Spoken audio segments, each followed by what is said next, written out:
for my lovely girlfriend Dana to come home, but I don't think I'm going to, because my lovely girlfriend Dana and I spent all last week, at the end of the week, if you follow me on Instagram at Ryan Woods with two S's, you'll know that I'm always on Team Taylor. It's Taylor's version only, and that's it around this house. You know what I mean? In this house, we're a Taylor's version only house. So what that means is Taylor Swift, we've been over this, is re-recording her music because she lost her masters or whatever, and blah, blah, blah, blah, blah. The point is, Dana's in on all these conspiracy theories, and I've been pushing back a little bit. I'm all in on Taylor Swift. Don't get me wrong. I am all in on Taylor Swift. But there are some holes. Okay, she dated Jake Gylenhaal. Jake Gyllenhaal's a scumbag. I'm on Team Taylor, of course. Jake Gyllenhaal's a scumbag. They dated for 3 months. Okay, and apparently Dana has some facts that she can bring to the table, but I really don't want to talk to her right now because I'm going to tell you something about Dana. Is that she watches TikToks, DIY, around the house. She wants to do all these projects, and the problem with Dana is, Ryan, tell me what the problem with Dana is. While she's not here to defend herself. Okay, the problem with Dana is she comes in and she wants to do a million projects at a time, and then she never finishes them. So that's where I come in. I'm the finisher, if you know what I mean. So I come in, I'm the finisher, right? And now we're finishing all these projects, and you start talking about 3-4 projects at a time around the house. I start getting anxiety. That's a thing people get. I get anxiety when we think about that stuff. So I get kind of nervous, and I just don't like it. You know what I mean? She starts so many projects. We painted that office over there that I used to be in. Now I'm out here because the office was getting worked on. We're smoothing out this wall. And I'll tell you what, if you want to know you have a strong relationship, how about you just start doing some projects around the house with your spouse? What if you want to find out if you matter to your spouse or not? Just start getting into projects. Go to Home Depot. Buy all the bullshit you need. Buy some paint. Buy some tape. You're going to yell at each other. You're going to get in each other's face about it. You're going to make snarky remarks. You're going to be super condescending about everything. You're going to say, oh, you don't know what you're doing, let me do it. She's going to say, you don't know what you're doing, let me do it. And you're going to go back and forth until eventually one of you blows up and you have to lock yourself in the bathroom because you're just screaming at the top of your lungs.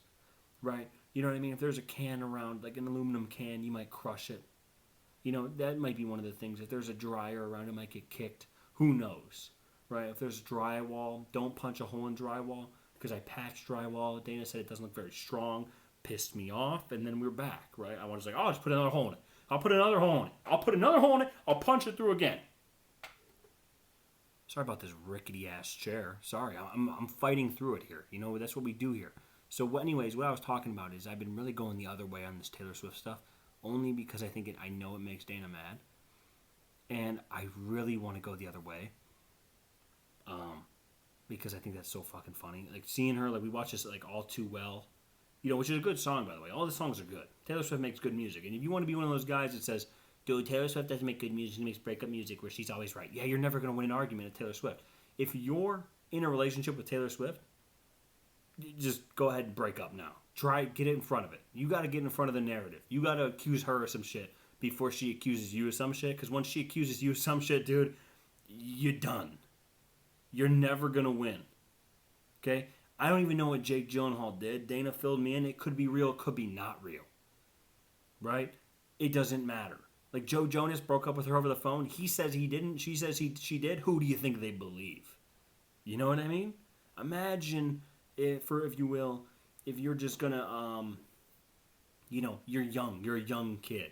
And a mom from another family, that kid punches you in the face, and then you punch their kid back in the face. The mom says, your kid punched my kid in the face.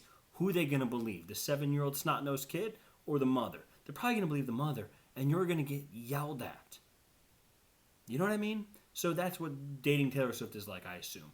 It's a lot of walking on eggshells type shit where, she's probably really cool, but it's probably, what's coming at the end of this. She's going to make a gazillion dollars. Because then I also go the other way on this, where Dana's like, you have to be proud of all that she accomplished. I mean, she came from blah, blah, blah. I'm like, yeah, I know. It must be really tough re-recording breakup songs, sleeping in silk sheets in a massive house the size of our house, the bedroom. You know what I mean? She has a bathroom the size of my basement. What am I supposed to do? Feel bad for her? It's hard. I have a hard time doing that. That's why I have a hard time freeing Britney. Like, I mean, it must have been a tough life, being rich and never having to wake up and go to a job where you yelled at by people in sweater vests. It must have been so difficult being Britney Spears all these years. Maybe she's a little crazy. I don't even know how I got on Britney Spears. Oh, yeah, because she has a massive house and a massive life. And I guess she's back out again. Britney Spears is back out with her boyfriend, living it up after she tried to sue her mother. That's something normal people do, sue their mothers. I actually respect when people cut their families off. Because if you ever try to cut your family off, we all have a scumbag family member that we all want to cut off. But you know what? We can't do it. But when I see famous people doing it, I'm like, oh my God. If you can actually cut your family off, that's amazing. But back to my original point. Why would you ever want to date Taylor Swift? She's the toughest person to date. Not because she's a bad person or because she's like, not pretty or any of this stuff. Taylor Swift, tough person to date because you know how it ends. You're going to lose every public opinion argument. If you even think about another girl, guess what? Song. Boom. Song. If you steal that bitch's scarf, song. If you even think about calling her on the phone, song. You know what I mean? If you say thank you to the barista at Starbucks after she gives you a drink, song. She snaps her fingers and shits out a song. Like when a deer shits and it has all those little pebbles? It's like little pebble shits.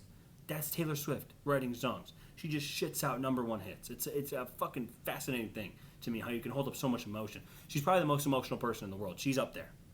Taylor Swift is up there for the most emotional person in the world, and I appreciate that about her. I respect it. I am on Team Taylor. Taylor version only. Fuck Jake Gyllenhaal. But also, he might have a point. But I'm just saying, fuck Jake Gyllenhaal. Dana tried to tell me they were 30 and 20. She can make her own decisions. Listen, fuck Jake Gyllenhaal. For what? I don't even know what he did. But fuck Jake Gyllenhaal. I'm still confused on what was wrong with the relationship. If it was mutual, fuck Jake Gyllenhaal. Okay? That's all I have to say about that.